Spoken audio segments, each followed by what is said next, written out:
Kier Starmer hits back, a controversial clash with Sadiq Khan. In a dramatic showdown that has sent shockwaves through the political landscape, Labour leader Kier Starmer has unleashed a powerful rebuttal against Sadiq Khan's recent verbal assault on white working-class women. This confrontation is not just a clash of personalities, it's a pivotal moment that could redefine the Labour Party's relationship with its traditional base. The stakes are unprecedented, and the implications could resonate for generations to come. Starmer's response comes on the heels of Khan's incendiary remarks, which many have interpreted as a betrayal of the very demographic that has historically been the backbone of the labor movement. At a time when the party is struggling to unite its factions, Khan's attack raises crucial questions about inclusivity and representation. Critics argue that dismissing the concerns of white working-class women not only alienates a key voter bloc but also undermines the party's credibility as a champion of equality. The backdrop to this confrontation is steeped in historical significance. The fallout from Brexit and the subsequent shifts in voting patterns have already exposed deep fractures within the Labour Party. With the 2024 elections looming, Starmer's defense of white working-class women is not merely an act of solidarity, it's a strategic maneuver aimed at reclaiming lost ground. Many fear that failing to address these tensions could lead to a catastrophic decline in electoral support, reminiscent of the party's struggles in the wake of the 2019 general election. Starmer's rhetoric is assertive, framing the issue as part of a broader struggle against systemic neglect.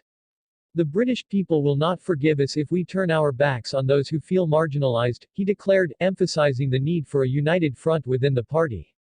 This fight is not just about winning votes, it's about restoring faith in a political establishment that many believe has forgotten its roots.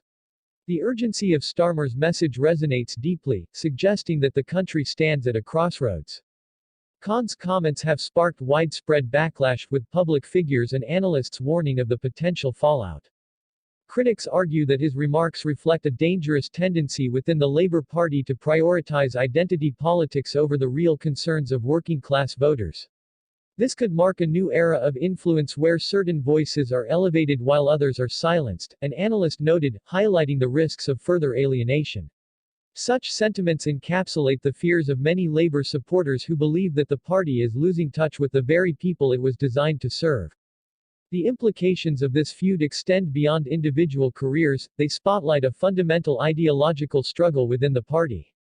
Starmer's defense is not just a reaction to Khan but a declaration of intent to re-establish Labour as the voice of all working-class citizens, regardless of race or background.